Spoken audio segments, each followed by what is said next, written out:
Hello everyone, welcome to concept decoder. आप सभी का आपके अपने प्यारे कॉन्सेप्ट डिकोडर पे स्वागत है। मैं पीयूष प्रासर आप सभी का स्वागत करता हूं। हम पढ़ रहे थे आरसीसी। तो आरसीसी के अंदर हमने स्लैब को कम्प्लीटली अच्छे तरीके से कवर अप कर लिया है। Now it's time to design footing. हम फुटिंग के डिज़ाइन को पढ़ेंगे आरसीसी के अंदर। तो यहाँ पे जो फुटिंग हम जनरली डिज़ाइन करते हैं वो हम रिजिड फुटिंग डिज़ाइन करते हैं। रिजिड फुटिंग, ठीक है। तो इस बात को ध्यान रखिएगा।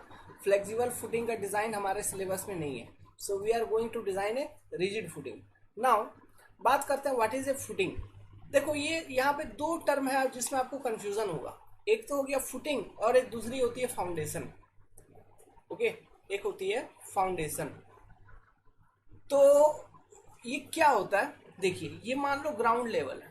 ग्राउंड लेवल के ऊपर आपका एक स्ट्रक्चर है। ये स्ट्रक्चर कुछ भी हो सकता है, ब्रिज हो सकता है, बिल्डिंग हो सकता है, एनी पर्टिकुलर थिंग। तो ये जो ऊपर से स्ट्रक्चर है, इसकी एक टोटल लोड आ रही है ना। स्ट्रक्चरल लोडिंग आ रही है। मान लीजिए कॉलम के माध्यम से लोडिंग आ रही है, तो हम जनरली कॉलम के नीचे फुटिंग प्रोवाइड करते हैं। डिफरेंट टाइप ऑफ फुटिंग होते हैं। ओके, तो हम क्या करते हैं, यहाँ पे एक फाउंडेशन बनाते हैं। ठीक है, ये एक फाउंडेशन होती है जो कि ग्राउंड के नीचे होती है। ठीक है, दिस इज द फाउंडेशन। और ये फाउंडेशन का जो लोअर लेवल होता है ना, निचला ये वाला तलहट्टी, ये हिस्सा जो कि सॉइल के डायरेक्ट कांटेक्ट में है, इसको हम फुटिंग कहते हैं। जनरली फुटिंग इसको कहा जाता है, लेकिन हम लोग पढ़ लेते हैं फाउंडेशन या फुटिंग दोनों एज ए सेम। ठीक है, लेकिन ये है क्या, सब स्ट्रक्चर है।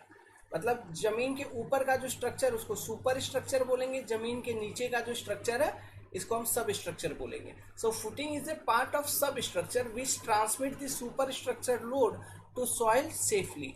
ये बात हमको ध्यान में रखना है। सॉइल पे सेफली लोड को ट्रांसमिट करना पड़ेगा। मतलब सॉइल का जो बियरिंग कैपेसिटी है, या फिर आप कह लो सेफ बियरिंग कैपेसिटी, ठीक है, लोड जो सॉइल के ऊपर ट्रांसमिट हो रही है वो लोडिंग सॉइल के सेफ बियरिंग कैपेसिटी से कम होनी चाहिए। जनरल कंडीशन ये होता है। आगे चल के डिस्कस करेंगे बिट बाय बिट, टेंशन मत लीजिए। फुटिंग्स जनरली दो तरह के होते हैं। सैलो फाउंडेशन होता है, डीप फाउंडेशन होता है। सैलो फाउंडेशन हम तब प्रयोग करते हैं अगर इन दोनों में मैं बताऊं कि कब सैलो कब डीप। सैलो हम जनरली तब यूज करते हैं जब सॉइल की क्वालिटी अच्छी है, बियरिंग कैपेसिटी सॉइल की अच्छी है। और डीप फाउंडेशन हम तब यूज करते हैं एक तो जब स्ट्रक्चर बहुत बड़ा हो प्लस सॉइल की बियरिंग कैपेसिटी भी उतनी अच्छी नहीं होती। तो ऐसे केसेस में हम क्या करते हैं, जो स्ट्रक्चर का लोडिंग है, तो चूंकि मान लो देखो सैलो फाउंडेशन का डेप्थ कम होगा, तो ये मान लीजिए एक सॉइल का ऊपरी लेयर है, तो इस लेयर में सॉइल का स्ट्रेंथ कम है। तो आप जो अगर मान लो सैलो फाउंडेशन बनाते तो आप इसी पर्टिकुलर लेयर में फाउंडेशन बनाते, तो वो क्या करता है, ये जो सुपर स्ट्रक्चर का लोडिंग है वो इसी पर्टिकुलर लेयर में लोड को ट्रांसमिट करता है सॉइल का, जो कि ये लेयर ही वीक है। तो ऐसे केसेस में हम क्या करते हैं, इसी चीज को, इसी लोडिंग को इस लेयर में ना प्रोवाइड करते हुए नीचे कहीं पे हार्ड लेयर या फिर स्ट्रॉन्ग लेयर मिलती है सॉइल की, वहां तक लोडिंग को लेके जाते हैं और यहाँ पे लोड हम अप्लाई करते हैं सॉइल में। तो ये जो सॉइल है रजिस्ट कर पाएगी। मतलब जैसे कि हार्ड स्ट्रेटा वगैरह मिलता है, बियरिंग सरफेस वगैरह मिलता है ना, प्लस यहाँ पे फ्रिक्शनल रेजिस्टेंस भी कुछ कुछ मिलती है, जिसके माध्यम से ये टोटल स्ट्रक्चर लोड रजिस्ट किया जाता है। तो जो डीप फाउंडेशन होती है वो दो तरह के होते हैं। एक होता है पाइल फाउंडेशन, जो मैं अभी आपको बताया। दूसरा होता है जो वेल फाउंडेशन, जो कि हम स्ट्रक्चर में ब्रिज वगैरह अगर बनाते हैं नदी वगैरह के ऊपर, तो वहां पर प्रोवाइड करते हैं। तो वेल फाउंडेशन बहुत बड़ी होती है, जिसको हम केशियन फाउंडेशन भी कहते हैं, और वो बहुत ज्यादा स्ट्रक्चरल लोडिंग को सपोर्ट कर पाता है। कौन, वेल फाउंडेशन। इन सब बातों को ध्यान रखिएगा, एग्जाम में पूछ लेते हैं कभी कभी। तो यही सब डिस्कशंस हैं जो आपको ध्यान रखने पड़ेंगे। सुनिए, ध्यान रखिए, एग्जाम में क्वेश्चन आएगा तो टिक लगा दीजिएगा आइडियाज को यूज करके। नेक्स्ट देखो, डीप फाउंडेशन का तो मैंने आपको बताया, जब टॉप लेयर ऑफ सॉइल अगर वीक है तो इस लेयर में आप लोडिंग को अलाउ नहीं कर सकते। ये एक रीजन है, मतलब इस लेयर का बियरिंग कैपेसिटी कमजोर है।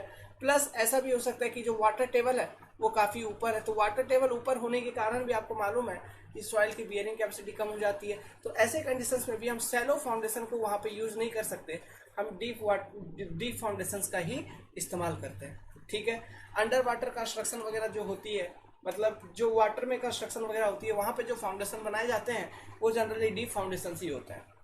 ओके,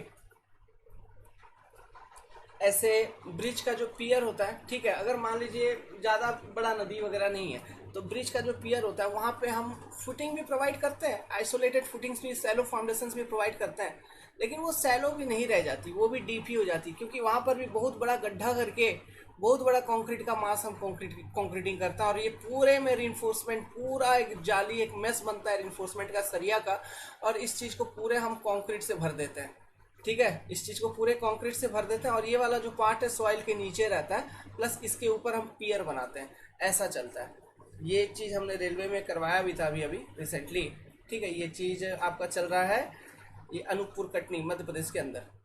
तो ऐसा भी होता है, लेकिन जो मतलब जहाँ पे स्ट्रक्चरल लोडिंग काफ़ी ज़्यादा है ना, और प्योर अंडर वाटर कंस्ट्रक्शन है, जैसे सी वगैरह में तुम कंस्ट्रक्ट कर रहे हो, या फिर बड़े बड़े नदी में, गंगा नदी है, वहाँ पर हम जनरली वेल फाउंडेशन ही प्रोवाइड करते हैं जब भी हम ब्रिज बनाते हैं। और जो ये जो पाइल फाउंडेशन है, ये हम स्ट्रक्चर में प्रोवाइड करते हैं। स्ट्रक्चर कहने का मतलब कोई बिल्डिंग वगैरह है, अपार्टमेंट वगैरह बना रहे हैं आप, है ना, हाई राइज बिल्डिंग बना रहे हैं, उसका लोडिंग काफ़ी ज़्यादा है और ऐसे लोकेशन पे बना रहे हो, सॉइल कंडीशन तुम्हारी बेकार है, खराब है, तो ऐसे केसेस में जो फाउंडेशन हम प्रोवाइड करेंगे वहाँ पे पाइल तो प्रोवाइड करेंगे ही करेंगे।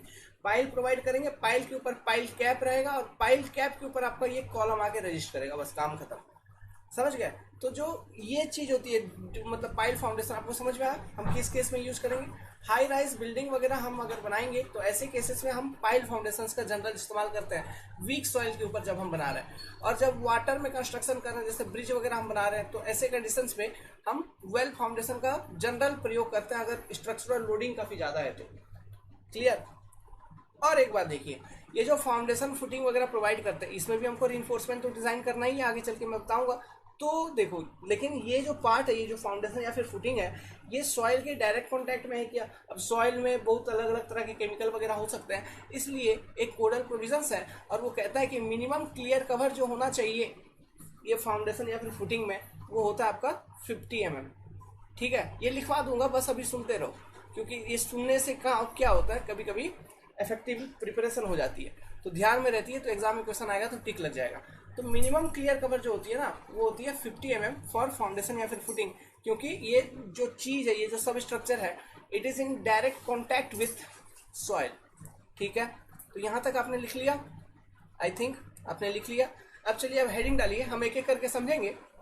अभी कुछ थ्योरेटिकल पोर्शन है, मैं अभी दिख नहीं रहा हूँ, तो परेशान होने की जरूरत नहीं है, जब हम डिजाइन करवाएंगे वहाँ ऑटोमेटिकली दिखेंगे आपको। तो अभी जो थ्योरेटिकल पोर्शन है उसको लिख लेंगे, समझ लेंगे, आपको समझ में आएगा, कोई दिक्कत नहीं है, ये पार्ट भी जरूरी है। ठीक है, आगे लिखेंगे, हेडिंग बनाइए सैलो फाउंडेशंस। ठीक है, ये जो सैलो फाउंडेशंस होते हैं, आप इसके बारे में तो समझ ही गए कि ये मान लो ग्राउंड लेवल है, तो ग्राउंड लेवल से अधिक डेप्थ पे ये फाउंडेशन नहीं होते हैं, मतलब डेप्थ काफी कम होता है ना, डेप्थ ऑफ फाउंडेशन काफी कम होता है सैलो फाउंडेशन का। सुन लीजिए ये बात, फिर लिखिएगा। तो ये कम डेप्थ पे ही जो स्ट्रक्चर का लोडिंग आ रही होती है कॉलम के थ्रू से, इसे हमें ग्राउंड में या फिर सॉइल में सेफली ट्रांसमिट करना होता है। ठीक है, तो इसलिए हम क्या करते हैं, सैलो फाउंडेशंस के जो एरिया होते हैं ना, बेस एरिया, ये काफी ज्यादा होता है। ठीक है, ताकि ये जो पी लोड है डिवाइडेड बाई ये बेस एरिया, डिवाइड करोगे तो स्ट्रेस एक मिलेगी, है ना, या फिर एक प्रेशर मिलेगा, आप उसको ऐसा कहिए प्रेशर। तो वो जो प्रेशर मिलेगा ना, ठीक है, ये P load divided by this base area P by A, तो वो जो प्रेशर मिलेगा, that particular pressure must be less than the safe bearing capacity of the soil. इन सब चीजों को हम डिजाइन पैरामीटर में एक्सप्लेन करेंगे, लेकिन आप कॉन्सेप्ट समझ रहे हैं कि नहीं? सो ऐसे केसेस में जो सैलो फाउंडेशन होते हैं, हम इसको जनरली तभी प्रीफर करते हैं क्योंकि ये देखिए, ये सॉइल का टॉप लेयर में आपका लोड को ट्रांसमिट कर रहा है। सो ये टॉप लेयर ऑफ सॉइल्स में आपका जो सॉइल का बियरिंग कैपेसिटी है वो काफी अच्छा होगा। समझ गए? तो ऐसे सिचुएशंस में हम सैलो फाउंडेशंस यूज करते हैं। जनरली फॉर बिल्डिंग्स हम सैलो फाउंडेशंस आप देखेंगे, आइसोलेटेड फुटिंग्स आप देखेंगे, है कि नहीं? टिपिकली लिखिए, लिखना चालू करिए। Typically a shallow foundation is one that is wider than it is deep, मतलब जितना डेप्थ नहीं होता उससे ज्यादा चौड़ा होता है, चौड़ाई इसकी ज्यादा होती है। Shallow foundations can also be called as spread या ओपन फुटिंग। स्प्रेड फुटिंग मतलब इसका एरिया जो है ना, बेस एरिया, वो काफी बड़ा होता है, इसलिए स्प्रेड फुटिंग। ठीक है, या फिर इसको ओपन फुटिंग भी हम कहते हैं, जो सैलो फाउंडेशंस होते हैं, नाम याद रखिएगा। Next, for obvious reason comma, shallow foundations are the more economical of two types. Of two types कहने का मतलब है डीप और सेलो का बात हो रहा है। डीप एंड सेलो के अंदर में, ठीक है, डीप एंड सेलो के अंदर में कौन सा ज्यादा इकोनॉमिकल है, इस चीज पर चर्चा चल रही है। तो इकोनॉमिकल कौन है डीप और सेलो के बीच में? Shallow foundations are more economical than deep foundations. क्यों? They don't require much in way of digging या फिर boring into earth, and for that reason they are most common. क्योंकि हमको उतना ज़्यादा मिट्टी डिग करने का जरूरत नहीं है, बोरिंग एक्शन वगैरह करने की जरूरत नहीं है, तो इसलिए इसकी कंस्ट्रक्शन सस्ती होती है। Next, shallow foundations are useful when building isn't exceedingly heavy, मतलब काफी ज्यादा लोड नहीं है स्ट्रक्चर के ऊपर, बिल्डिंग बहुत ज्यादा हैवी नहीं है, तो ऐसे केसेस में मतलब हम सेलो फाउंडेशन यूज करेंगे, मतलब कि बहुत ज्यादा लोड नहीं है, मतलब एक मीडियम रेंज में लोड है।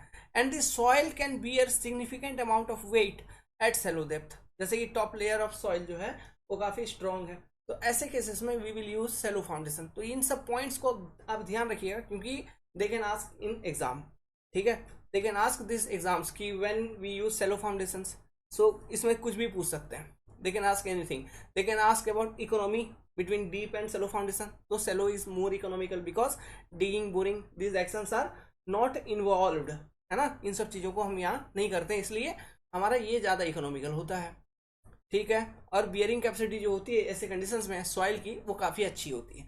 नाउ ये जो सेलो फाउंडेशंस हैं ये भी डिफरेंट टाइप के होते हैं, जैसे आइसोलेटेड फुटिंग हम प्रोवाइड करते हैं, स्ट्रैप, स्ट्रिप, है ना, अलग अलग तरह के होते हैं, राफ्ट या फिर मैट। तो इसके पीछे भी एक लॉजिक है, और वो लॉजिक क्या है देखिए। तो यही सेलो फाउंडेशन में, this is your point number 2, आप पॉइंट नंबर 2 लिखिए। Different type of shallow foundations are further divided into 2 types. जो अलग अलग तरह के सेलो फाउंडेशन हैं इसको भी दो तरह के सेलो फाउंडेशन में कैटेगराइज किया गया है, depending on the soil bearing capacity. किसके ऊपर डिपेंड करता हुआ? सॉइल बियरिंग कैपेसिटी के ऊपर डिपेंड करता हुआ। टाइप 1 में क्या है? If soil bearing capacity is greater then 24 kilo newton per metre cube. ये वैल्यू याद रख सकते हैं, नहीं भी रख सकते, लेकिन एग्जाम में अगर अगर ऑन एन एवरेज ये वैल्यू पूछ लिया तो टिक लगा देना।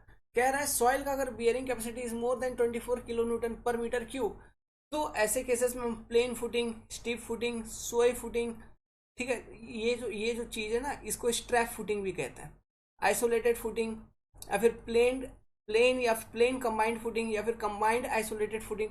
तो ये सारी डिफरेंट फुटिंग्स हैं जो हम यूज़ करेंगे, तो इसको हम टाइप 1 में कहते हैं। टाइप 2 में क्या है? If soil bearing capacity is less than 24 kilo newton per metre cube, तो ऐसे केसेस में हम राफ्ट फुटिंग, या फिर इसी को हम मैट फुटिंग भी कहते हैं, mat footing, MAT, mat footing, इसका प्रयोग किया जाता है। तो इस चीज़ को आप ध्यान रखिएगा, ठीक है, एग्जाम में ऑब्जेक्टिव पॉइंट ऑफ व्यू से इंपॉर्टेंट है। नेक्स्ट, अब हम देखते हैं कुछ इंपॉर्टेंट डायग्राम्स, हम एक एक करके डिफरेंट फुटिंग को देखेंगे और उसके बाद हम डिज़ाइन करेंगे। हम यहाँ पे जो फुटिंग को डिज़ाइन करेंगे वो ध्यान रखिएगा, I am going to design basically a rectangular isolated footing, ठीक है, एक ऐसा फुटिंग है, ठीक है, यूनिफॉर्म थिकनेस का, इसके ऊपर ऐसा कॉलम है मान लो, इसके ऊपर ये लोडिंग आ रही है पी लोड, तो इस पी लोड को ये कॉलम है मान लो, ठीक है, रेक्टेंगुलर आइसोलेटेड फुटिंग है। तो इस फुटिंग को मैं डिज़ाइन करना सिखाऊंगा, और बेसिकली जो क्वेश्चंस आते हैं वो इसी फुटिंग से आते हैं, ठीक है, ये rectangular isolated footing, RCC footing, ये RCC फुटिंग है, इस चीज़ को हम डिज़ाइन करेंगे, ठीक है। SSC में, ESC में जो भी कन्वेंशनल क्वेश्चंस भी आए हैं रिलेटेड टू दिस ओनली, बाकी जो इंडियन स्टैंडर्ड कोडल प्रोविजंस हैं, ठीक है, उनको हम फॉलो करेंगे, और वहां से ऑब्जेक्टिव क्वेश्चंस आपसे पूछे जा सकते, ओके। अभी ये देखो, पहला हेडिंग बनाओ, कंटिन्यूस वॉल फुटिंग। ये कंटिन्यूस वॉल फुटिंग क्या होता है? ये जो वॉल आप दिख रहे हो ना, ये RCC वॉल हो सकता है, RCC वॉल, इसका भी कोडल प्रोविजंस आपको मैं बताऊंगा, या फिर ये लोड बियरिंग वॉल हो सकते हैं। तो ये वॉल, जैसे बाउंड्री वॉल देखिए अपने घर के चारों बगल घेरा हुआ रहता है, ये आपका घर है मान लो यहाँ पे, तो ये बाउंड्री, इस तरह से बाउंड्री वॉल वगैरह दिया जाता है, ठीक है।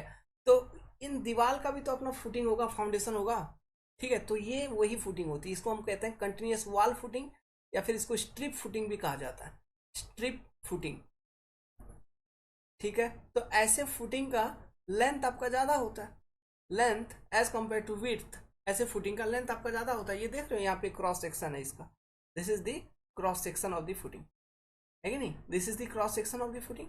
और ऊपर से देखेंगे टॉप व्यू तो आपको प्लान दिखेगा, तो यहाँ पे देखिए ये नीचे एक डायग्राम सेक्शन बनाया हुआ है, इसी क्रॉस सेक्शन का दिस इज योर प्लान, है कि नहीं, ये आपका प्लान है।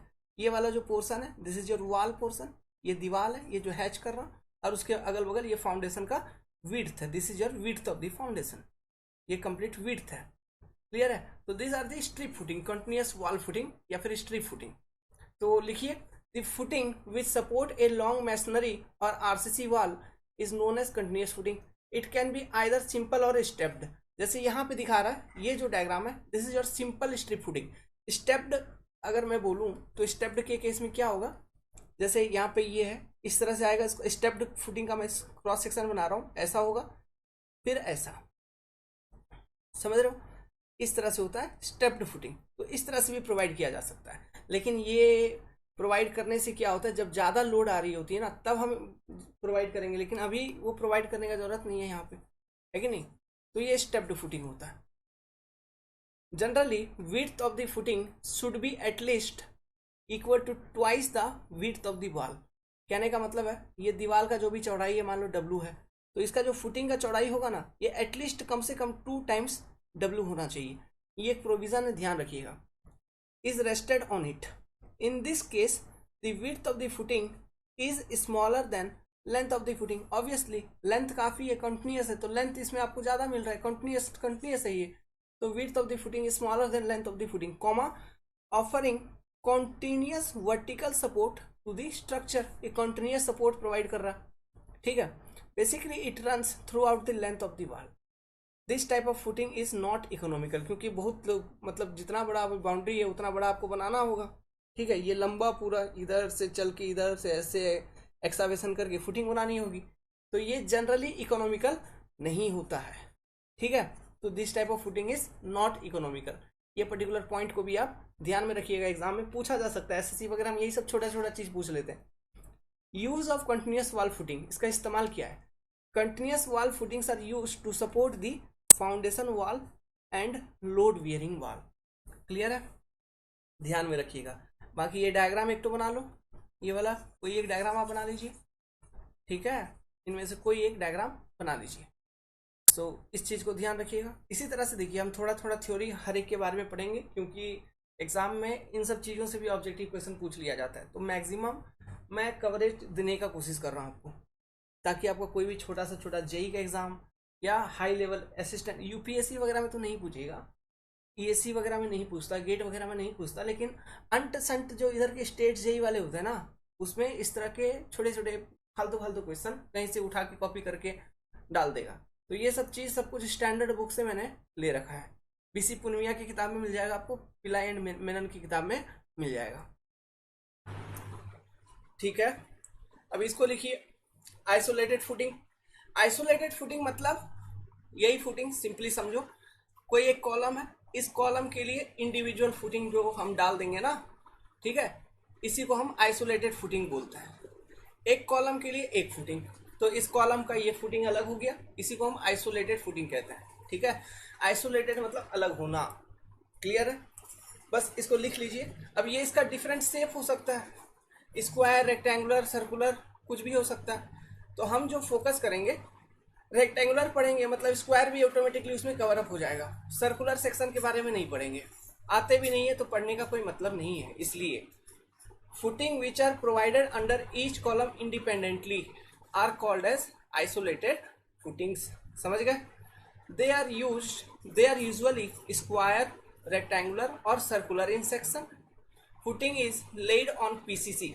अच्छा, ये फुटिंग बनाने से पहले हम क्या करते हैं, देखो, जो ग्राउंड है उसको अच्छे से क्लियर करते हैं। क्लियर करने के बाद पहले एक पीसीसी का लेयर डालते हैं। पीसीसी के लेयर डालने के बाद हम फुटिंग को डालते हैं। अब ये पीसीसी डालने से पहले, मतलब प्लेन सीमेंट कंक्रीट का लेयर डालने से पहले, हम यहाँ पे लिखा गया है, देखिए, कि footing is laid on PCC before laying PCC. PCC से भी पहले termite control liquid is spread on top of footing, top face of PCC to restrict the termite to damage the footing. अभी बोल रहा है वो तो दीमक वीमक कीड़ा वीड़ा नहीं लग जाता है उस चीज, क्योंकि ये सॉइल के डायरेक्ट कॉन्टैक्ट में है ना, तो उन सब चीजों को, इंसेक्ट वगैरह को मारने के लिए हम एक लिक्विड स्प्रेड कर देंगे, ठीक है, टॉप फेस ऑफ फुटिंग के ऊपर, ताकि वो इंसेक्ट वगैरह फुटिंग को डैमेज नहीं करे। तो देखो, लकड़ी का थोड़ी ना है, कंक्रीट का बना रहे हैं, और इंसेक्ट क्या ही डैमेज कर देगा। तो ये उतना मायने नहीं रखता। इस बात को आप याद रखें ना रखें कोई मायने नहीं रखता, लेकिन हाँ, कंस्ट्रक्शन रियल टाइम पे करते वक्त अगर ये चीज कर पा रहे हो तो ध्यान, मतलब अच्छी बात है। तो ध्यान रखिएगा, बाकी इसको लिखने की जरूरत नहीं है, ये स्टेटमेंट फालतू का, ठीक है। तो यहाँ से यहाँ तक लिखने की जरूरत नहीं है। पीसीसी हम क्यों प्रोवाइड करते हैं, इसका ऑब्जेक्टिव जानना बहुत ज़रूरी है। देखिए, पीसीसी हम इसलिए प्रोवाइड करते हैं क्योंकि हम जो फुटिंग प्लेस करना चाहेंगे वो एक हॉराइजेंटल सरफेस हमको चाहिए परफेक्ट, इसके ऊपर हम फुटिंग प्लेस करेंगे।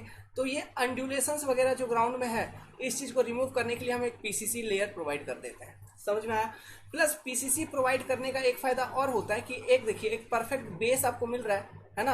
अब ये चीज़ क्या करता है, ये चीज़ ये सुनिश्चित करता है कि ग्राउंड पे जो भी लोड डिस्ट्रीब्यूशन हो, जो भी लोड ट्रांसफ़र हो, वो यूनिफॉर्मली डिस्ट्रीब्यूटेड लोड ट्रांसफ़र हो, ठीक है। अगर मान लो ज़्यादा अनड्यूलेटेड होगा ग्राउंड, ऐसा ज़्यादा अनड्यूलेटेड है, इसके ऊपर आप फुटिंग डाल दोगे, तो ऐसे केसेस में कहीं पे लोड ज़्यादा कहीं पे लोड कम, मतलब कंसंट्रेटेड लोडिंग का आने का चांसेस होता है, पॉइंट लोडिंग का आने का चांसेस होता है।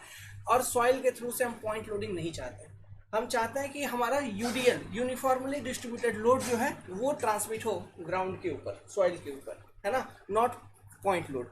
इसलिए हम पीसीसी को डालते हैं। प्लस ग्राउंड को यूनिफॉर्म बनाने के लिए, मतलब लेवल को यूनिफॉर्म बनाने के लिए हम पीसीसी डालते हैं। तो ध्यान रखिएगा, बस आगे लिखिए, ये लाइन लिखना ही नहीं था, ठीक है। अगर लिख लिया है तो कोई बात नहीं, आगे लिखो। Isolated footing are provided where the soil bearing capacity is generally high. Very important, क्योंकि टॉप लेयर में ये लोड को ट्रांसमिट करेगा तो वहाँ पे सॉइल का बियरिंग कैपेसिटी हाई होना चाहिए। बियरिंग कैपेसिटी वगैरह क्या है, सॉइल मैकेनिक्स में पढ़ा रखा आपको। And it comprises of thick slab.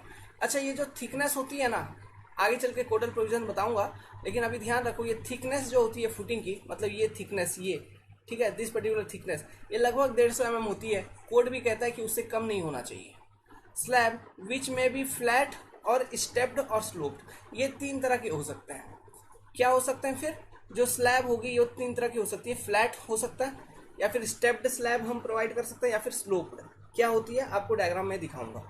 This type of footing are most economical when, ये कब इकोनॉमिकल होगा, when compared with other kind of footing. जब दूसरे टाइप ऑफ फुटिंग से आप कंपेयर करते हो तो ये इकोनॉमिकल होता है। क्यों? अरे देखिए, आप एक एक कॉलम के लिए उसका एक छोटा छोटा फुटिंग बना दिए, है ना।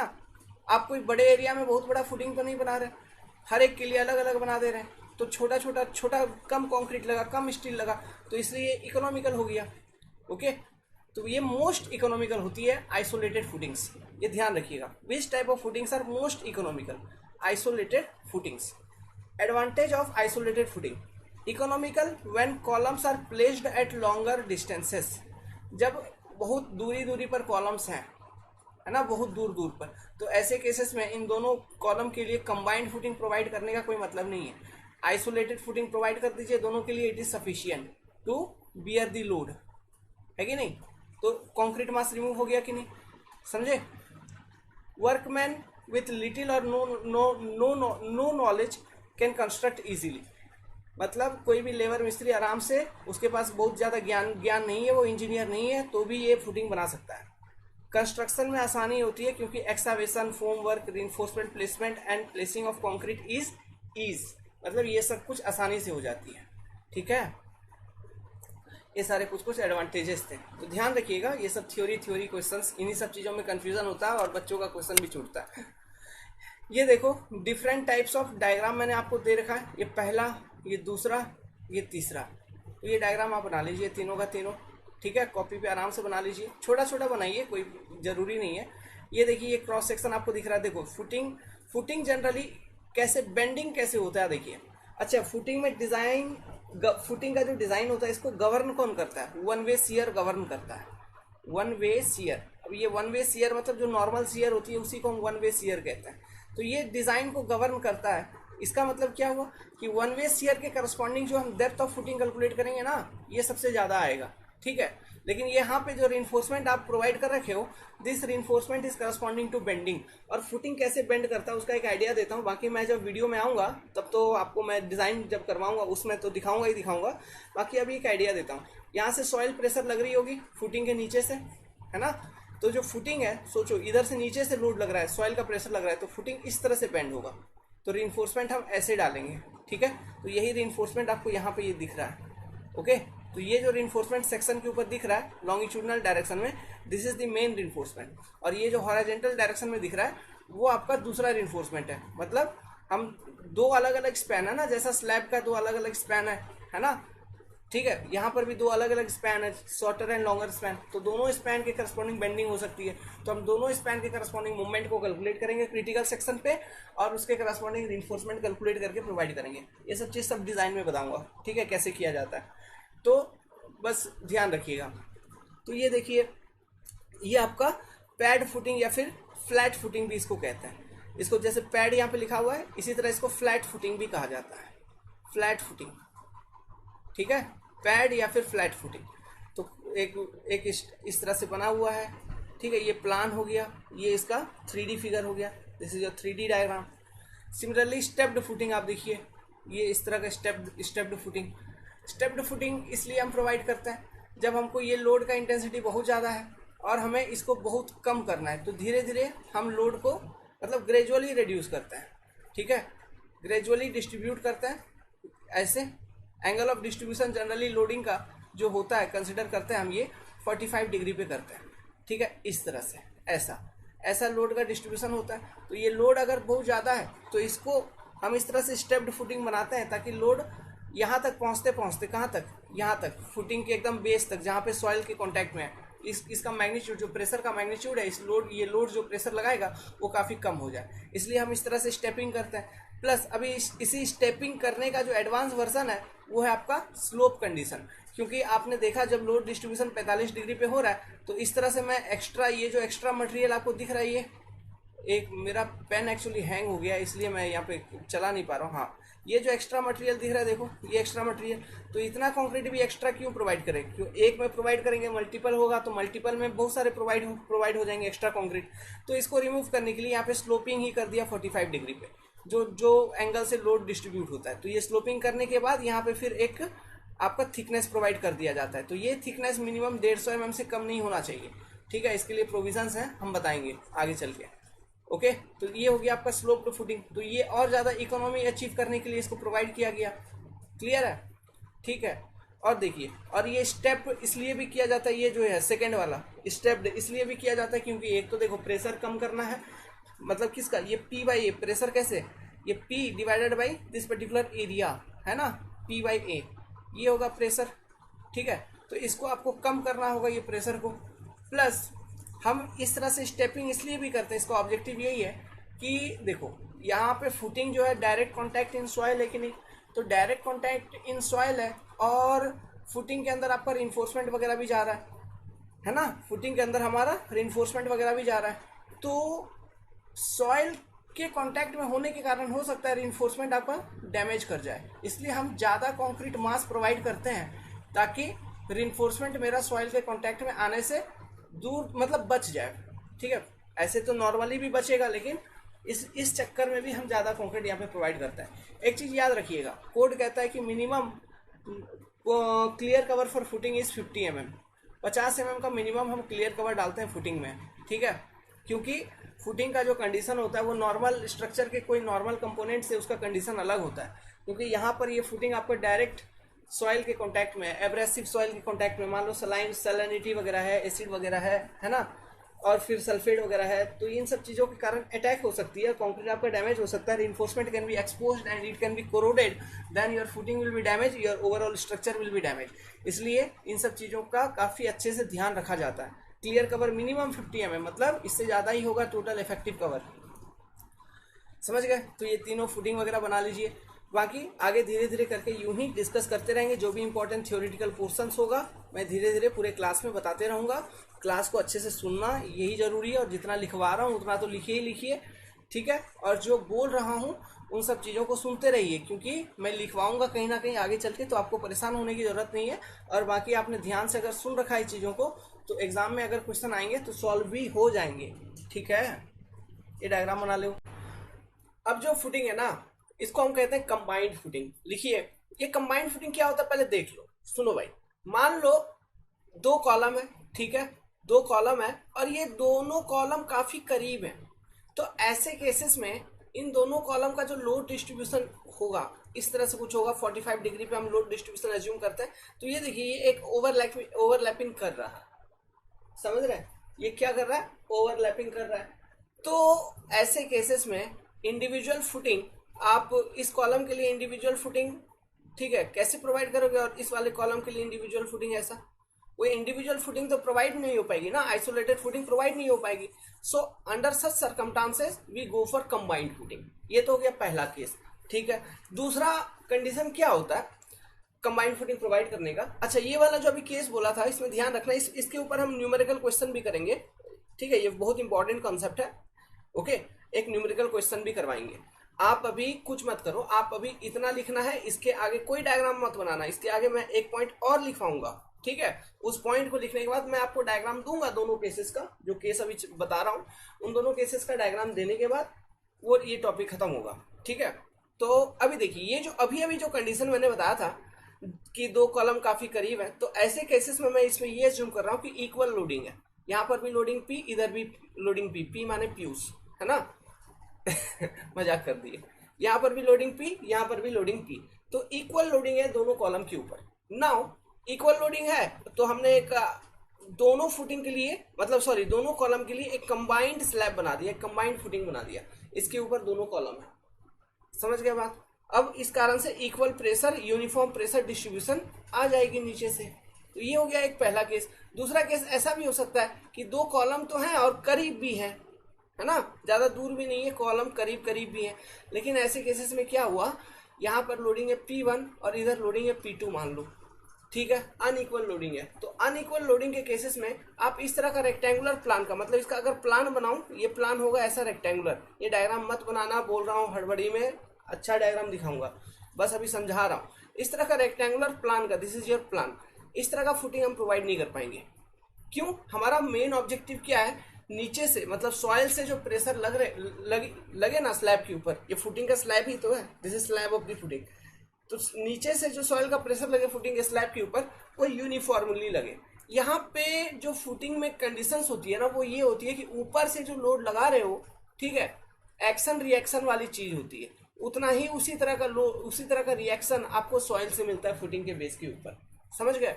तो अगर लोडिंग ही तुम्हारा अनइक्वल डिस्ट्रीब्यूशन का होगा, तो ऐसे केसेस में प्रेशर भी आपका अनइवन होगा, इक्वल नहीं होगा, यूनिफॉर्म प्रेशर डिस्ट्रीब्यूशन नहीं होगा। सो यहाँ पर हम क्या करते हैं, स्लैब थिकनेस तो प्रोवाइड करते हैं, बट हम प्लान चेंज कर देते हैं। मान लो ये वाला जो है P1 का मैग्नीट्यूड ये काफी कम है, P1 is less than P2, P1 is less than P2, तो देखो मान लीजिए सेम एरिया प्रोवाइड कर देंगे, सेम एरिया, ठीक है। तो यूनिफॉर्म प्रेशर को मेंटेन करने के लिए आप ये सेम एरिया प्रोवाइड कर दिया, पूरे मतलब रेक्टेंगुलर प्रोवाइड कर दिया, मान लो इस तरह का, यहाँ पर भी एरिया है ए है, यहाँ पर भी एरिया ए है, P1/A एंड P2/A, ठीक है। एरिया तो कांस्टेंट, तो कौन बड़ा होगा?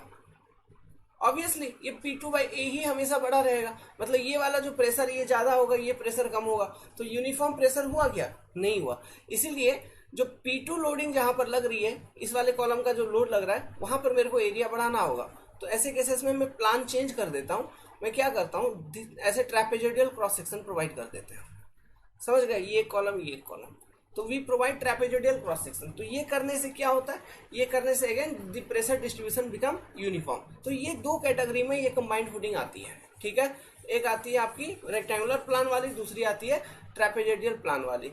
ओके, ये दो कैटेगरी का कंबाइंड फुटिंग है। और देखिए, और एक पॉइंट मैं बोलता हूँ, ध्यान रखना, जो कंबाइंड फुटिंग है, ओके, इसको हम कुछ इस तरह से प्रोपोर्शन करते हैं। प्रोपोर्शनिंग कहने का मतलब इसका प्लान एरिया निकालना, ठीक है, इसका प्लान एरिया को डिसाइड करना, इस चीज को हम कहते हैं प्रोपोर्शनिंग। तो ये प्रोपोर्शनिंग कुछ हम इस तरह से करते हैं ये कंबाइंड फुटिंग की, कि सुनो, कि ये मान लो ये फुटिंग है तुम्हारा, तो ये फुटिंग का जो सीजी है ना, ये फुटिंग का जो सीजी है, ठीक है, प्लस यहाँ पे एक कॉलम लोड, इधर एक कॉलम लोड। अब ये कॉलम लोड P1 है, मान लो P2 है, जो भी है ना, ये कॉलम लोड का जो सीजी है, मतलब लोड का जो सीजी है, दोनों कोइंसाइड करना चाहिए। मतलब लोड का सीजी फुट और फुटिंग एरिया का CG must coincide in such a manner the proportioning of area of the footing is done. अब ये क्यों करते हैं? ऐसा करने से क्या होता है, यूनिफॉर्म प्रेशर डिस्ट्रीब्यूशन हमको मिलती है, सॉइल से फुटिंग के ऊपर यूनिफॉर्म प्रेशर डिस्ट्रीब्यूशन मिलती है। यही पॉइंट मैं अभी आपको लिखवाऊंगा, ठीक है, टेंशन मत लीजिए, बस बात समझते रहिए। और ये वाला पॉइंट हल्के में मत लेना, क्योंकि इस पर्टिकुलर पॉइंट को यूज करके गेट में क्वेश्चन बनाई गई है, ठीक है। वो क्वेश्चन भी हम सॉल्व करवाएंगे आपको, वो भी आप आपको टेंशन लेने की जरूरत नहीं है, लेकिन वो हम बाद में करवाएंगे।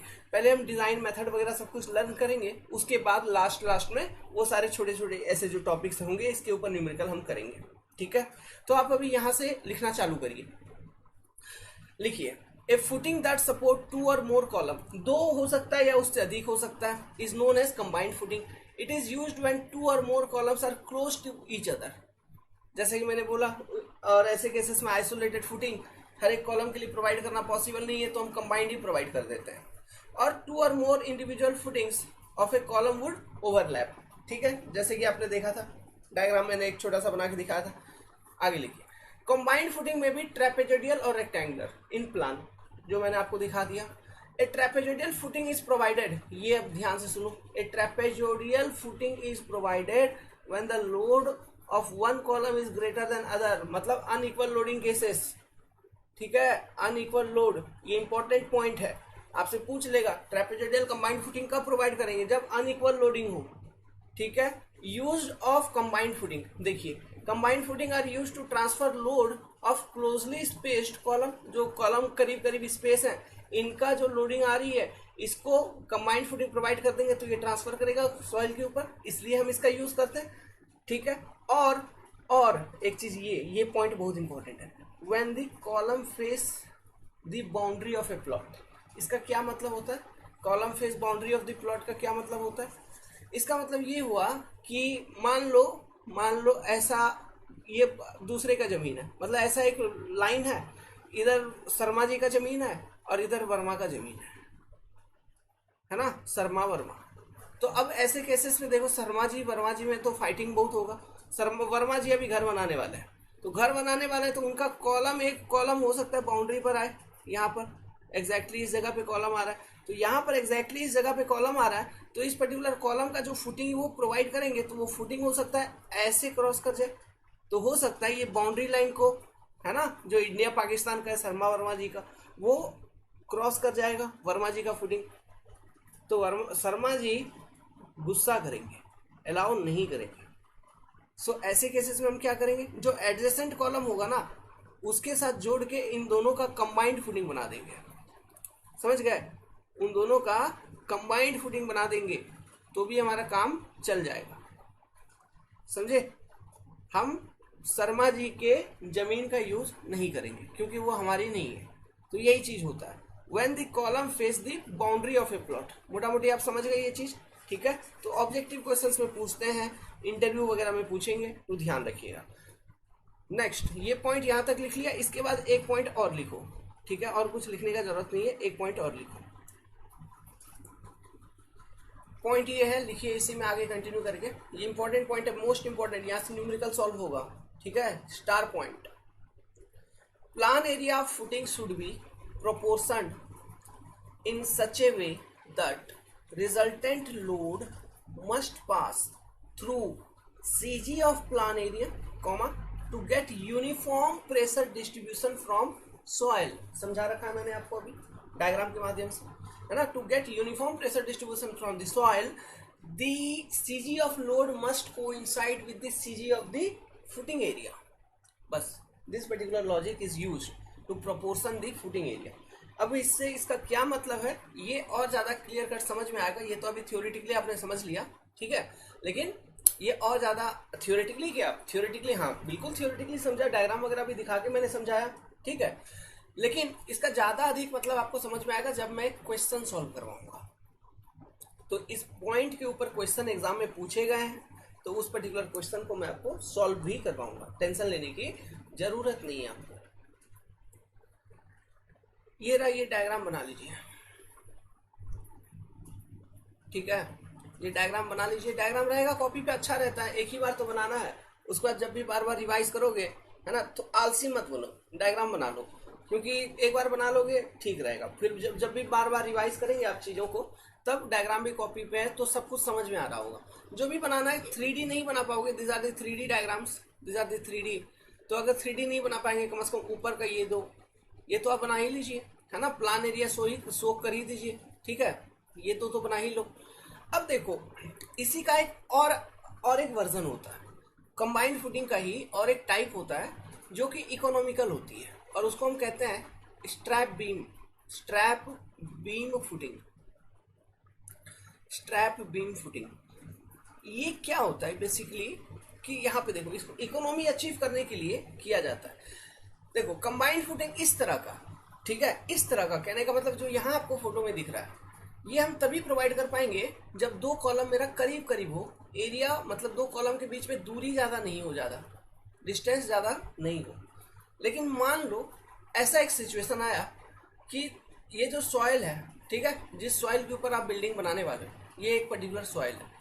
अब ये जो सॉइल है इसका ये वाला पोर्शन थोड़ा वीक है, यहाँ पे थोड़ा वीक है, हो सकता है सॉइल का टेक्सचर वगैरह चेंज हो गया।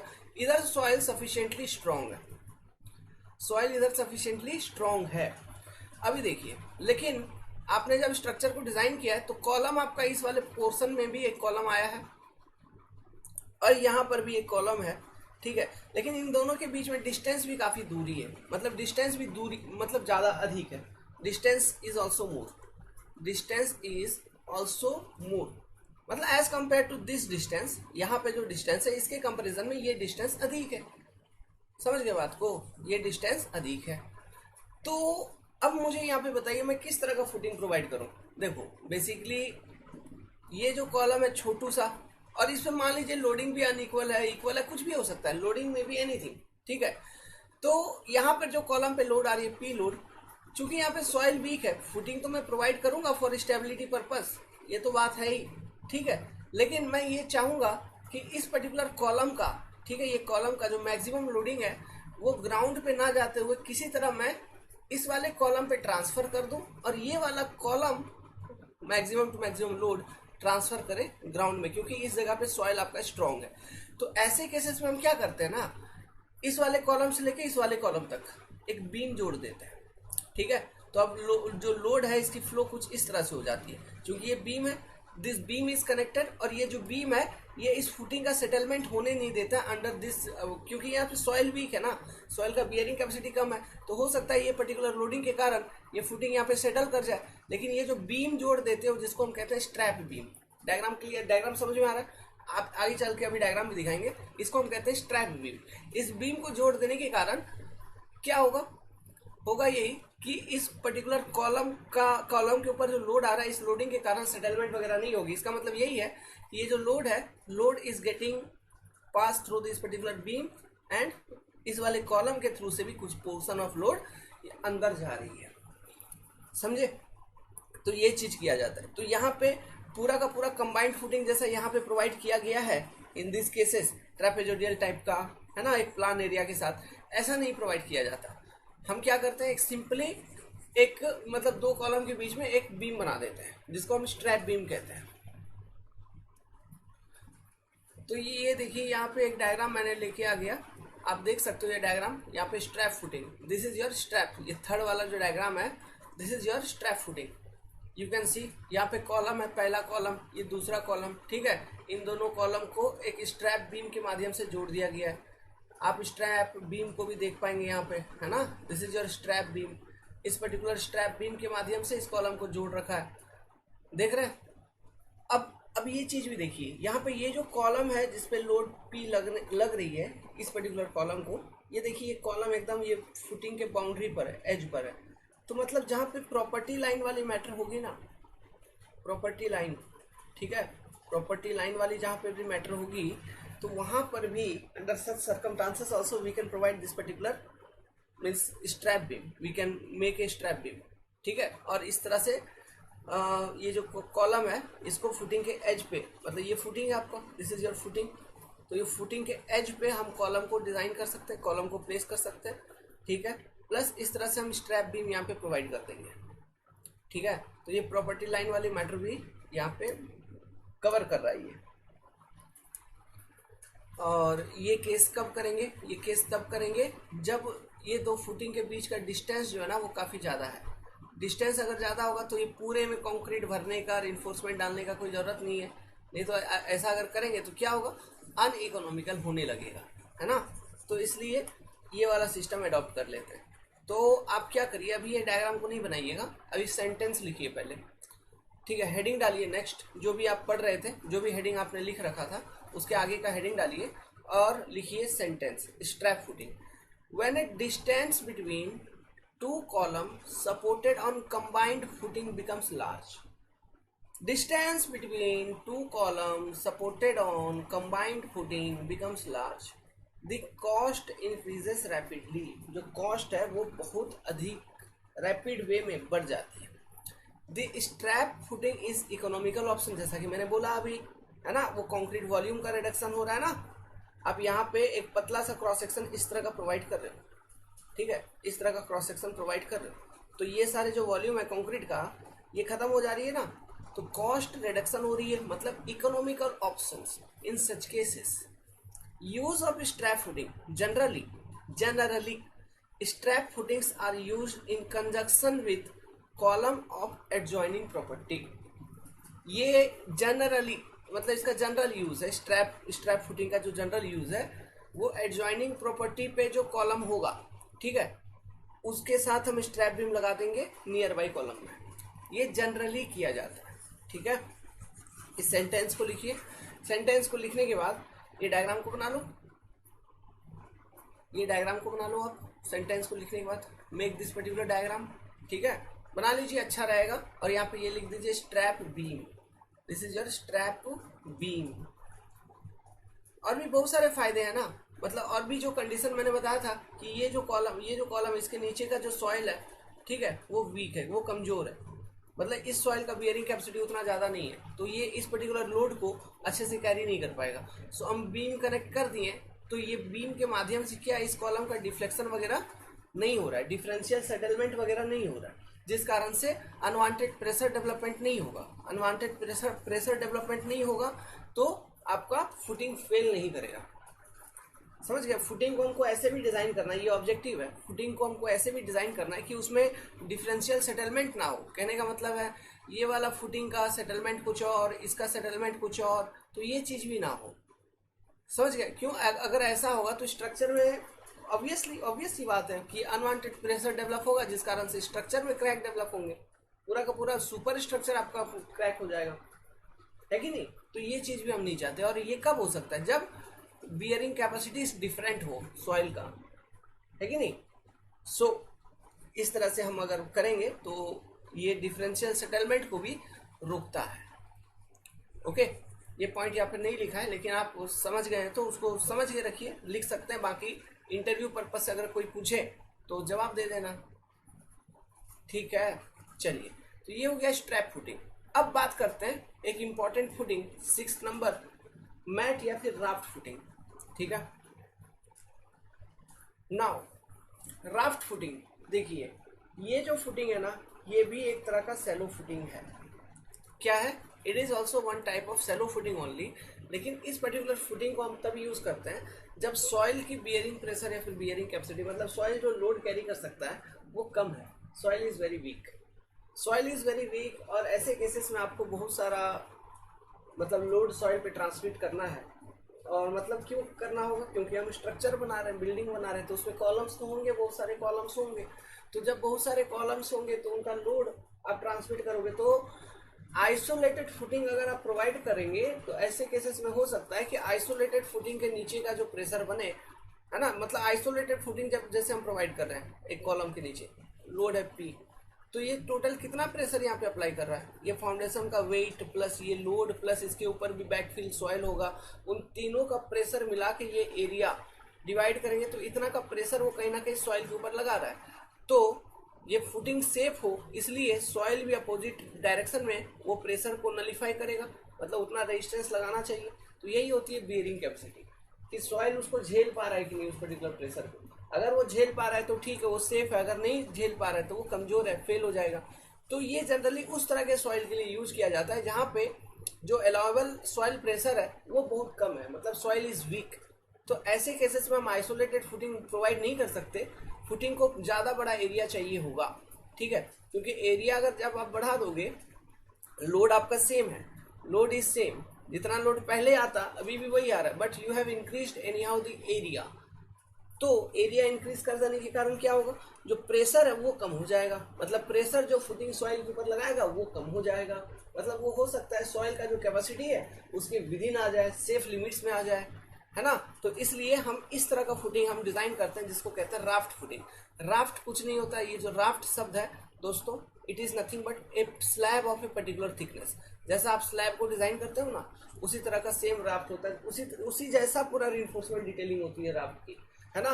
एक स्लैब हम बनाते हैं, ठीक है, स्लैब के ऊपर डिफरेंट कॉलम्स निकलते हैं, ओके। बस यही चीज होती है राफ्ट। तो इसके बारे में लिखिए, इसके बारे में लिखिए, ये ध्यान रखिएगा, ऑब्जेक्टिव क्वेश्चन में पूछा जाएगा आपसे। If load transmitted by the column in a structure are heavy, load heavy है, and the allowable soil pressure is small, then footing require more area. तो ऐसे केसेस में फुटिंग को ज्यादा एरिया चाहिए। In such case it may be better to provide continuous footing under all column and walls, ठीक है। Such kind of footing is called raft footing. समझ गए।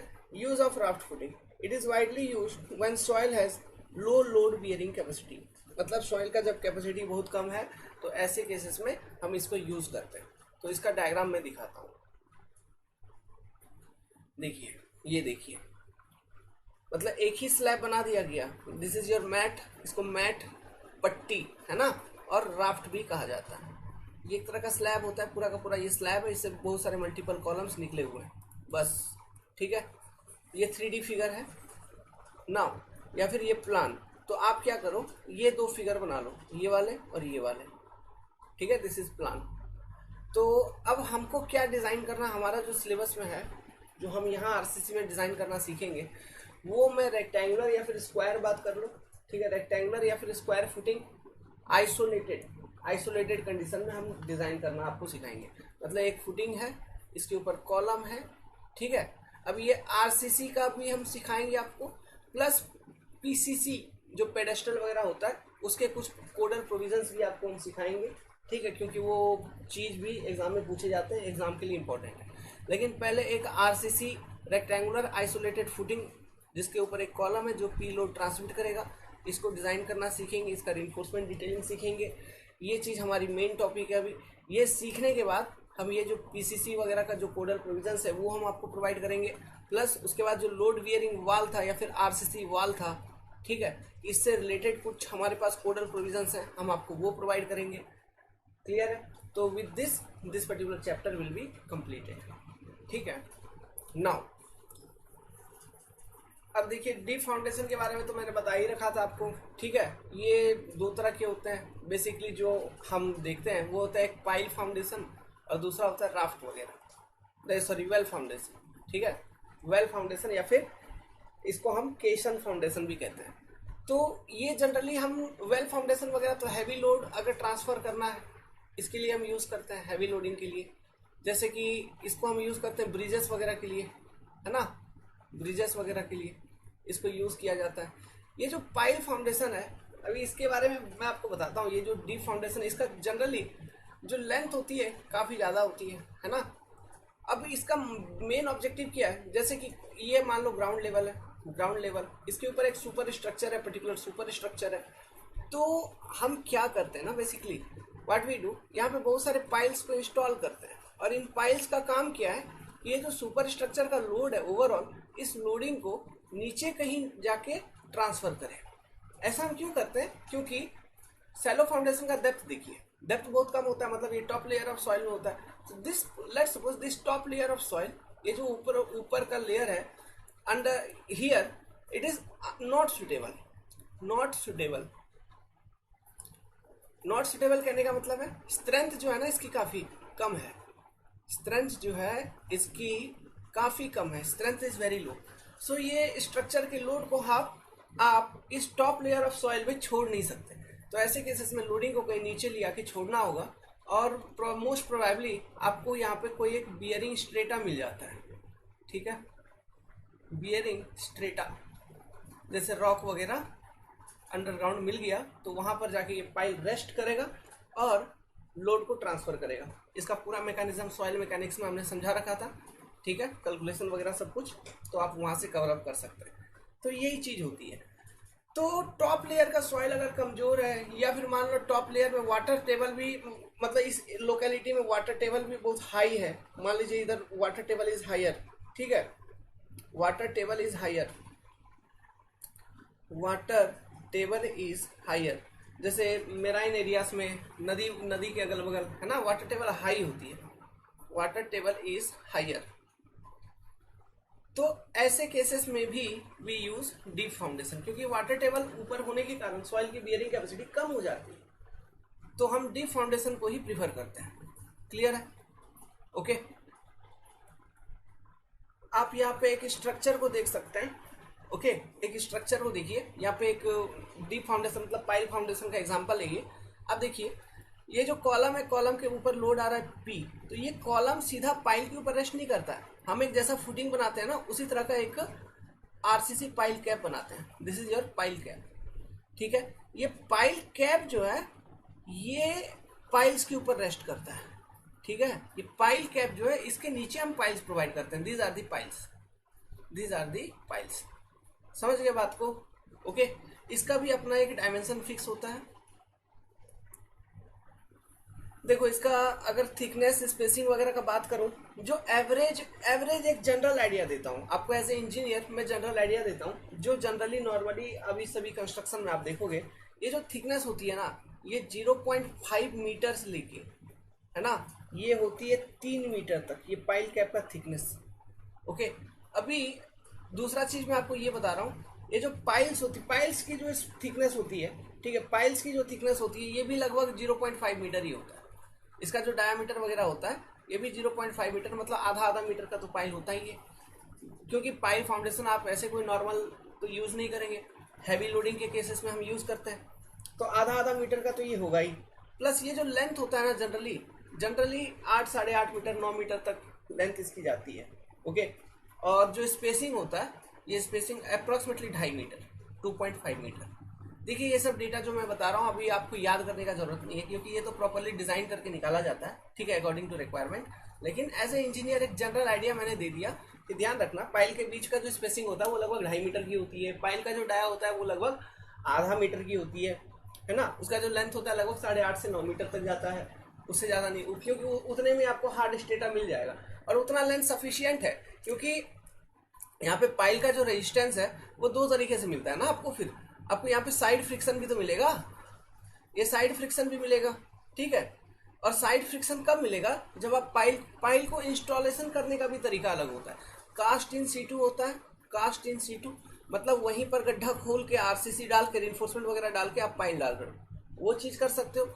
या फिर दूसरा चीज ये कर सकते हो, पाइल को आपने प्रीकास्ट पाइल्स आपने पहले बना के रखे, प्रीकास्ट पाइल है ना, प्रीकास्ट पाइल इस तरह के बना के रखे, विकेट जैसा, जैसे विकेट होता है ना क्रिकेट का विकेट जो गाड़ते हो मैदान में, वैसा विकेट जैसा प्रीकास्ट पाइप एक पर्टिकुलर लेंथ का आपने बना के रखा है, उसको लेके आए साइड पे और रख दिए जहां पर आपको इंस्टॉल करना है, और ऊपर से हैमरिंग कर रहे हो, हथौड़े मार रहे हो, हथौड़े मार के इसको इंस्टॉल कर रहे हैं। तो ऐसे केसेस में ये इसको कहते हैं ड्रीवन पाइल्स है ना, ड्राइव कर करके मतलब हथौड़े मार मार के इंस्टॉल कर रहे हो, तो ऐसे केसेस में आपको फ्रिक्शनल रेजिस्टेंस मिलेगा ज्यादा।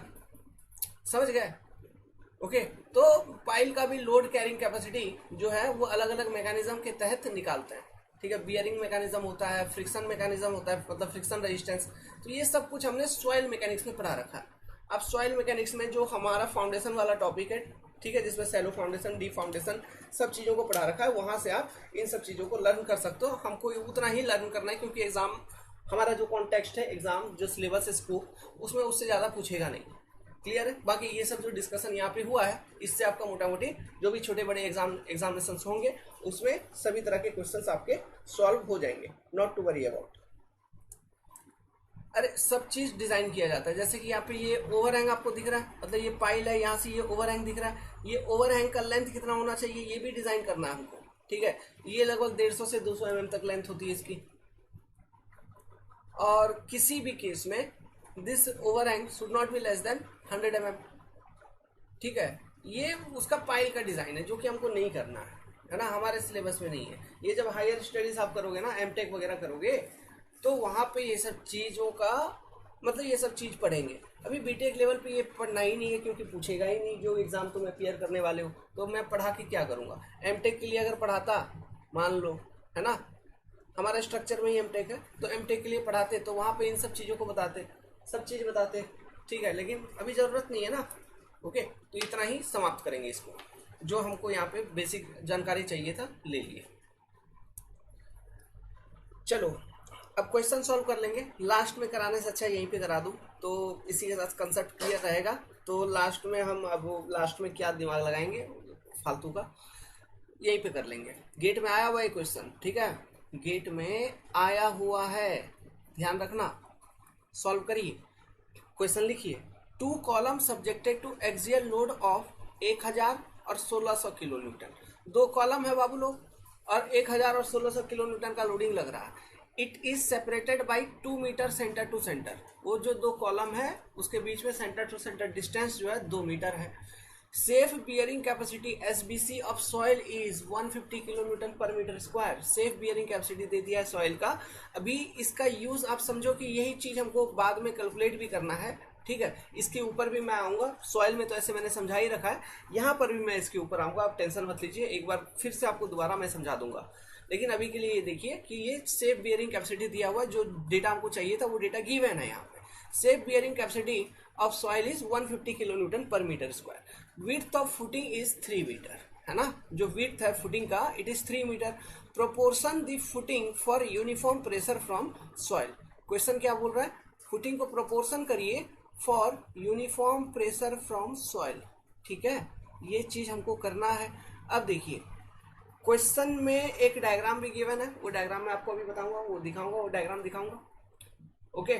तो एक्चुअली यहाँ पर जब अनइक्वल लोडिंग लगता है, ठीक है, जैसे यहाँ पे 2 कॉलम है, कंबाइंड फुटिंग वाला केस है ये, और 2 कॉलम है जिसपे अनइक्वल लोडिंग है, तो ऐसे केसेस में जो प्लान होना चाहिए वो तो ट्रेपेजोइडल होना चाहिए, लेकिन यहाँ पर प्लान जो है वो रेक्टेंगुलर ही है। क्यों, यहाँ पे विड्थ ऑफ द फुटिंग को ना फिक्स कर दिया है 3 मीटर। देखो जरा क्वेश्चन में विड्थ को फिक्स कर दिया है, इसका मतलब वो फुटिंग जो है वो रेक्टेंगुलर इन प्लान है।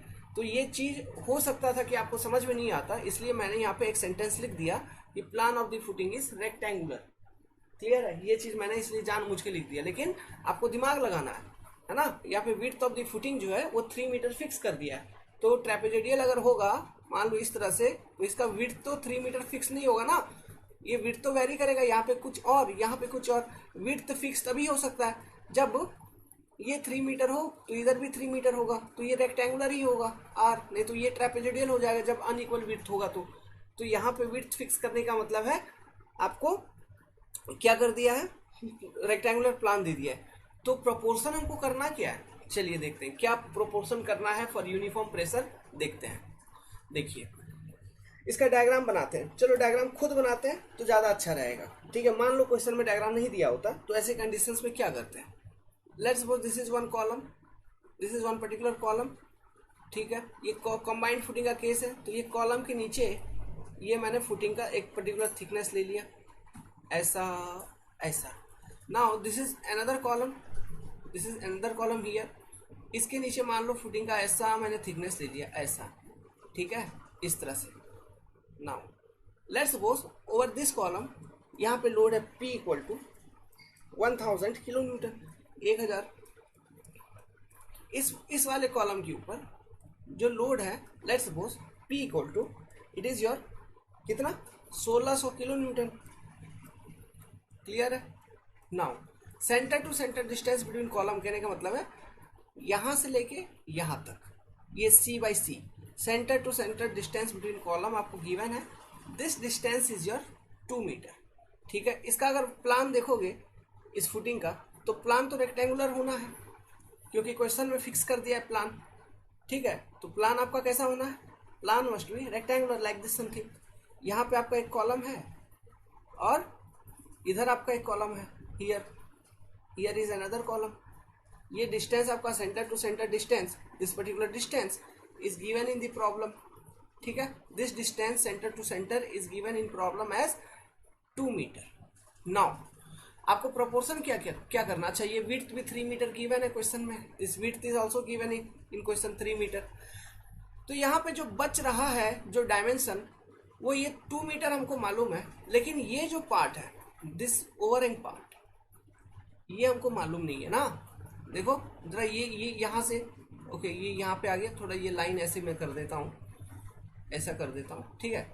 अच्छा ऐसे में आप कंफ्यूज हो जाओगे, तो एक मिनट डायग्राम थोड़ा सा चेंज कर देते हैं, ठीक है, ऐसा कर दिए। नाउ इसको भी इरेज करके इसको आगे बढ़ा देते हैं, ऐसा कर दिए, ठीक है। तो अब क्लियर है, अब कोई दिक्कत नहीं होगी। ये मतलब क्या है, क्रॉस सेक्शन और प्लान, ये क्रॉस सेक्शन है, दिस इज योर प्लान। ये एक जैसा दिखे तो कंफ्यूजन नहीं होता है, अच्छा लगता है, क्वेश्चन सॉल्विंग करने में भी अच्छा लगता है, समझने में भी अच्छा लगता है ना। तो ये वाला ओवरहैंग कितना होगा, ये लेंथ आपको नहीं मालूम है ना, overall length of the footing क्या होगा ये मालूम नहीं है ना।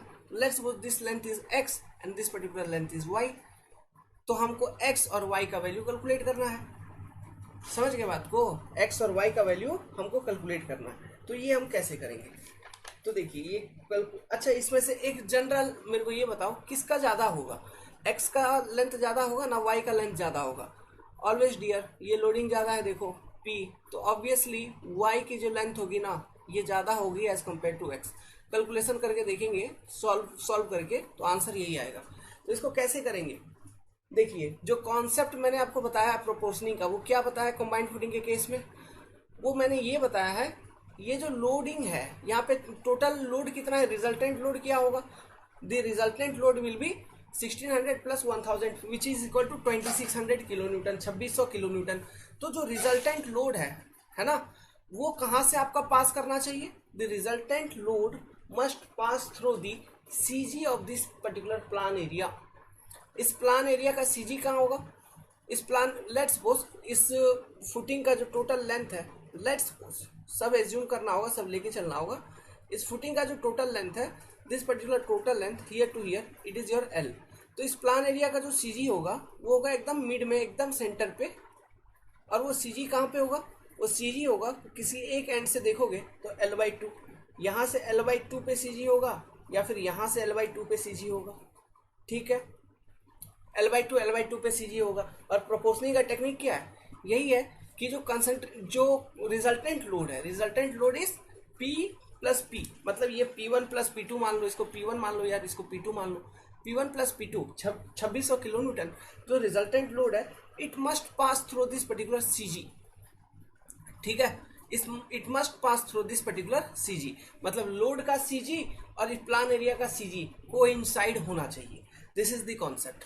By using this particular concept, we will be able to calculate this particular मतलब overhang length x and y। तो चलिए हम कैसे निकालेंगे, तो सबसे पहले हम निकालते हैं एरिया ऑफ फुटिंग। यहाँ से हमको अभी एरिया ऑफ फुटिंग कितना दरकार पड़ेगी ये भी तो हमको मालूम नहीं है, तो एरिया ऑफ फुटिंग कैसे निकालेंगे, एरिया ऑफ फुटिंग, तो एरिया ऑफ फुटिंग हमारा निकल जाएगा equal to resultant load P1 plus P2 divided by safe bearing capacity of soil SBC, which is equal to 2600 divided by 150 kilonewton per meter square, ये भी kilo newton वो भी kilo newton, तो area of footing you are going to get 17.33 meter square, ठीक है। We know width of footing, width हमको given है question में which is your 3 meter. So rectangular in plan है, तो रेक्टेंगुलर प्लान का जो एरिया होता है वो क्या होता है, length into width. From here we can easily compute the length value, L will be equal to A by B। तो A by B आप करिए, it will be approximately A by B मतलब 17.33 मतलब 6×18 मतलब ये 17.33 मतलब 5 point something आएगा, तो ये आएगा आपको 5.77। अब हम 5.77 क्या प्रोवाइड करें, let's suppose I am rounding off, ठीक है, I am rounding off and let provide length equal to 6 meter, ठीक है, राउंडिंग ऑफ कर दिए। लेकिन मान लो जैसे गेट का क्वेश्चन है तो वहां पे आप 5.77 वैल्यू को लेके ही आगे क्वेश्चन में प्रोसीड करना, मैंने यहाँ पे राउंडिंग ऑफ कर दिया आपको समझाने के लिए।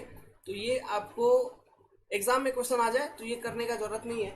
अगर हाँ कन्वेंशनल में आ रहा है ये टॉपिक, कहीं कन्वेंशनल में बैठे हो, कन्वेंशनल में आ गया तो राउंडिंग ऑफ करके आगे बढ़ जाना, लेकिन ऑब्जेक्टिव वाले केसेस में आया तो राउंडिंग ऑफ करने का जरूरत नहीं है, ये चीज ध्यान रखना आप, ठीक है। अगर क्वेश्चन में बोला है कि राउंडिंग ऑफ करो तो करो, नहीं तो नहीं करो, तो दोनों तरीके से मैंने आपको समझा दिया, ठीक है। अब देखिए, अब मेरे को निकालना क्या है, CG of resultant, CG of resultant, क्योंकि मैं क्या सोच रहा हूँ, सीजी ऑफ रिजल्टेंट जो है वो कोइंसाइड होना चाहिए with CG of the cross section, यही चाहिए। तो सीजी ऑफ रिजल्टेंट क्या होगा, CG of resultant load, resultant load, CG of resultant load, और ये resultant load are equal to कितना है 2600 किलो न्यूटन। तो लेट्स सपोज हम सीजी कैसे निकालते हैं, एरिया मोमेंट थ्योरम से निकालते हैं, है ना, या फिर सॉरी एरिया मोमेंट थ्योरम बोल रहा हूँ, मतलब फर्स्ट मोमेंट थ्योरम, ठीक है, फर्स्ट मोमेंट प्रिंसिपल को यूज करके सीजी ऑफ लोड हम निकालेंगे। लेट्स सपोज मैं एज्यूम करता हूँ, I am assuming one particular value, what I am assuming that कि किसी भी एक पर्टिकुलर लोड से, चाहे वो P1 इक्वल टू 1000 से या फिर P2 से, कहीं से भी एज्यूम कर सकते हो। तो let's suppose I am assuming from P1 कि जो सीजी ऑफ लोड है ना, दिस सीजी ऑफ लोड, ठीक है, मतलब ये रिजल्टेंट लोड है, this particular resultant load is passing at some distance x bar from the 1000 kilo newton load. समझ गए, ये जो 2600 किलो न्यूटन का लोड है, 2600 किलो न्यूटन, ये जो लोडिंग है, ये जो P1 है, P1 लोड, उसका जो लाइन ऑफ एक्शन है वहां से x बार डिस्टेंस से पास कर रहा है, ठीक है, ये चीज मैंने एज्यूम कर लिया। तो अब मैं क्या करूंगा, मैं सभी लोडिंग का मोमेंट ले लूंगा about the line of action of P1, है ना, यही तो फर्स्ट एरिया मोमेंट प्रिंसिपल कहता है। तो उससे हमको निकल जाएगा क्या, ये सीजी ऑफ लोडिंग। तो सीजी ऑफ लोडिंग निकालने के लिए हम क्या करेंगे, फर्स्ट एरिया मोमेंट प्रिंसिपल, तो resultant into x bar must be equal to what, आपका P1 x1 plus P2 x2, ठीक है। तो रिजल्टेंट इनटू x बार, तो x बार हमको निकालना है, रिजल्टेंट का वैल्यू मालूम है, P1 इक्वल टू क्या है 1000, ठीक है, तो 1000 into 0 plus P2 equal to क्या है 1600 गुना इंटू 1600 इंटू 2 डिवाइडेड बाई 2600, करो भाई वैल्यू करो, तो ये कितना आ जाएगा 1.23 मीटर। तो ये 1.23 मीटर क्या आ गया, ये 1.23 मीटर आ गया आपका कि यहां से, मतलब फ्रॉम दिस पर्टिकुलर लाइन, ठीक है, फ्रॉम दिस पर्टिकुलर लाइन, ये जो ग्रीन लाइन बना रहा हूं, यहां से 1.23 मीटर पे, ठीक है, लोड का सीजी है, मतलब ये जो कंसंट्रेटेड लोड है, मतलब रिजल्टेंट लोड है, ठीक है, उसका सीजी है। तो अब मेरा कॉन्सेप्ट क्या कहता है प्रोपोर्शनिंग का, फॉर इक्वल प्रेशर डिस्ट्रीब्यूशन, प्रोपोर्शनिंग का कॉन्सेप्ट ये कहता है कि ये लोड सीजी, ये लोड सीजी, ठीक है, इसी पॉइंट पे आपको, मतलब इसी लाइन के अबाउट आपका इस पूरे प्लान का सीजी भी होना चाहिए, plan CG must be equal. तो प्लान सीजी कहां पर है, इस पर्टिकुलर एज से एक पर्टिकुलर एंड पे देखोगे, मान लो ये एंड 1 है, दिस इज एंड 2, एक एंड से एट L/2 डिस्टेंस आपका प्लान का सीजी है। तो हम निकाल लेंगे इजिली। अब देखिए कैसे निकाल लेंगे। सो अब कंडीशन पहले लिखो, कंडीशन क्या है, कंडीशन इज कि सीजी ऑफ लोड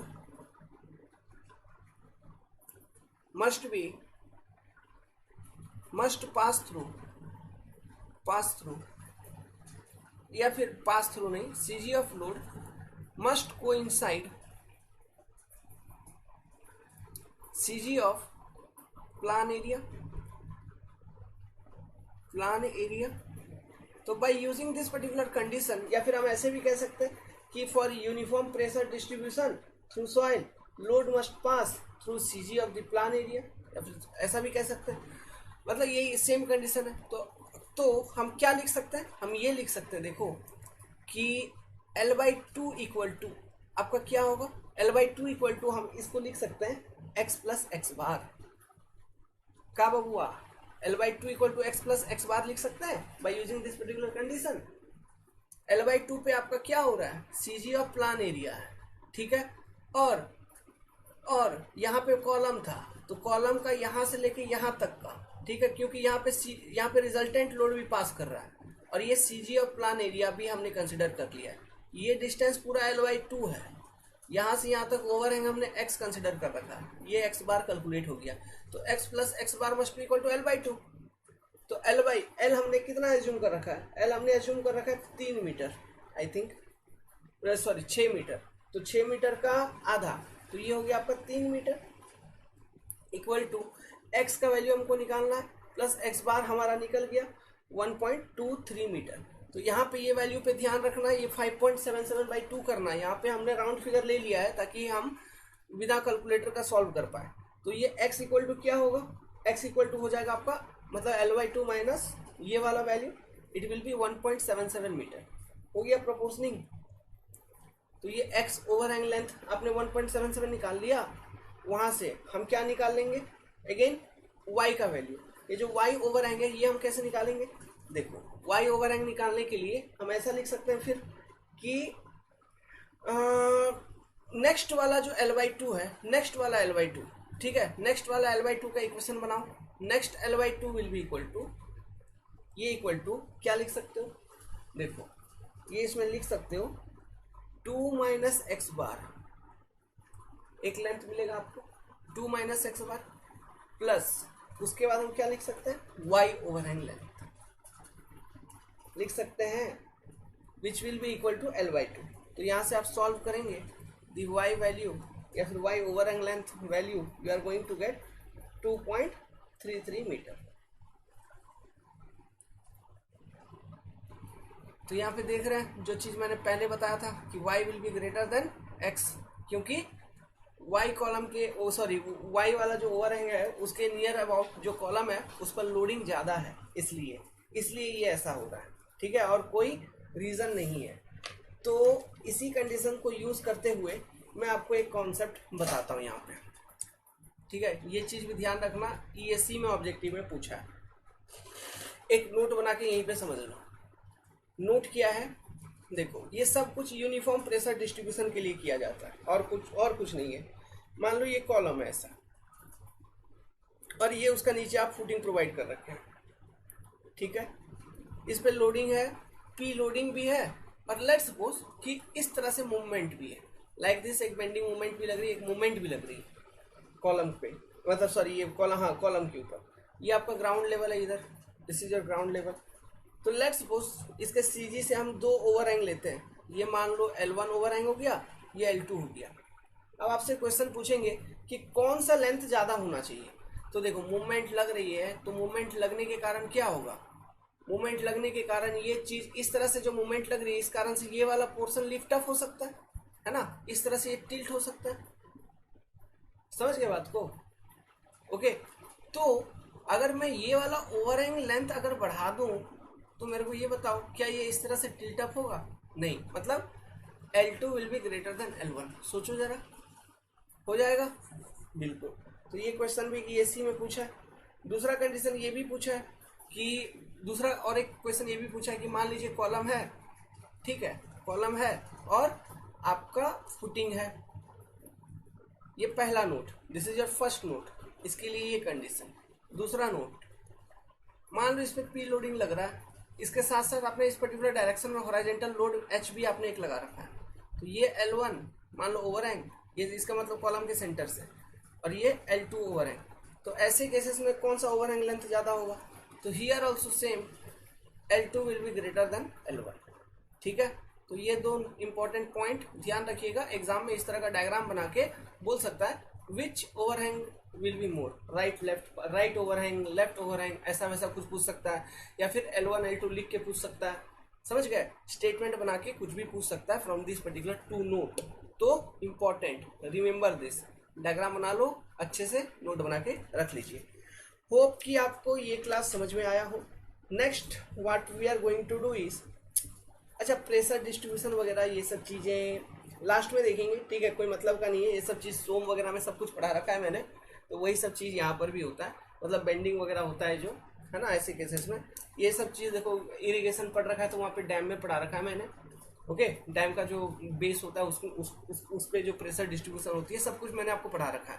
तो वो सब चीज़ अलग से अभी यहाँ पर अभी बताने का कोई ज़रूरत नहीं है, हम डिज़ाइन पार्ट को पहले फोकस करेंगे और लास्ट में फिर प्रेशर डिस्ट्रीब्यूशन बिलो फुटिंग का एक कॉन्सेप्ट मैं आपको दे दूंगा, ठीक है। तो उसको ध्यान रख लेना, एक छोटा सा नोट में लिखवा देंगे, बाकी यहाँ पे जरूरत नहीं है। अगर वीडियो आपको पसंद आई तो ठोको लाइक, कमेंट कर देना, अगर कोई चीज़ आपको लग रही है कि इसमें कुछ इंक्लूड होना चाहिए या फिर नेक्स्ट क्लास में मतलब जो भी आपको कुछ चाहिए, कोई डाउट है रह गया तो आप कमेंट कर दीजिए ताकि हम नेक्स्ट वाली क्लास में उस चीज़ को एक्सप्लेन कर दें, ओके, गुड लक गाइस। अब नेक्स्ट वाला क्लास जो होगा design of isolated footing, rectangular isolated footing subjected to load, है ना, पॉइंट लोड बेसिकली, वो हम करेंगे। Good luck.